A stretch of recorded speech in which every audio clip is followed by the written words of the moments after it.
The emergency session of the Galactic Confederation convened with unprecedented speed. 700 species, represented by their finest diplomats, gathered in the Grand Assembly Hall. The topic was singular, urgent, and terrifying: humanity. They must be contained, declared Ambassador Krieg of the Zynthian Empire, his voice echoing through the chamber. Before it's too late. It may already be too late, whispered Counselor Miraven, her tentacles coiling with anxiety. The evidence was damning. In a mere 50 years since first contact, humans had done the impossible. They'd gone everywhere. They're on Talix Prime, one delegate reported, running shipping companies that undercut our prices by 40%. 3 human banks now control 60% of the Outer Rim's financial systems, another added nervously. My homeworld's most popular entertainment? Human music, human films, human sports, a third delegate admitted with shame. They've established little Earth districts on 417 worlds. The intelligence briefing continued. Their restaurants, their shops, their culture is spreading like a virus. Ambassador Krieg slammed his appendage on the podium. This is exactly why we must act. Vote now to ban human expansion.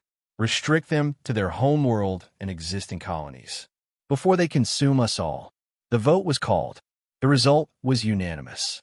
Humanity was banned from further expansion into Confederation space. The human ambassador, a middle-aged woman named Sarah Chun, sat quietly through the entire session. When the vote concluded, she didn't stand to protest. She simply smiled and pressed a button on her datapad. "Thank you for your decision," she said calmly. "I've just transmitted your ban to all human colonies and settlements." Krieg's eyes narrowed. "You accept this so easily?" "Accept it." Sarah's smile widened. "Ambassador, you don't understand. You can't ban us. We're already here." She activated the chamber's holographic display. Stars lit up across the galaxy, thousands of them. That red marker? That's Shin's Noodle House on Vega Station. The owner is my cousin. That blue one? A human-run mining operation on Kepler 442b that employs 3,000 Vraxians. That green cluster? Human teachers in Confederation schools, human doctors in Confederation hospitals, human engineers building your ships. The display continued to populate. More lights, more humans, everywhere. "You see," Sarah continued, "while you were debating whether to let us in, we were already knocking on every door in the galaxy. And you know what? You let us in. Every single one of you." Counselor Miraven spoke up weakly. "We can enforce deportations." "Can you?" Sarah interrupted. "My cousin's restaurant employs 47 locals. It's the economic heart of its station. Shut it down, you create unemployment and poverty. The mining operation? It's the sole supplier of rare minerals to 6 core worlds. Close it, your economies collapse." She gestured to another cluster of lights. "Those are human spouses married to Confederation citizens. Will you separate families?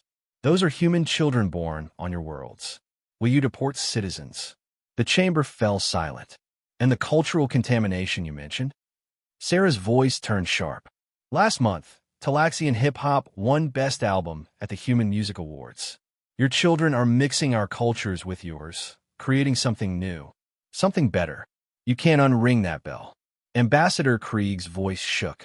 "This was your plan all along. Infiltration. Infiltration." Sarah laughed. "We call it making friends, building businesses, living our lives. You call it virus. We call it connection." She stood to leave, then paused at the door. "You voted to ban humanity's expansion, but you can't ban someone who's already family. We didn't conquer you with weapons. We won by being useful, being present, being human.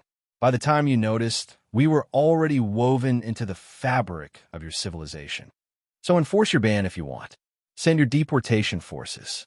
Watch your economies crumble, your families torn apart, your cultures diminished. Or," she smiled one last time, "accept that humanity isn't invading your galaxy. We're just living in it. With you." The chamber remained silent as she left. The ban was quietly repealed 3 weeks later.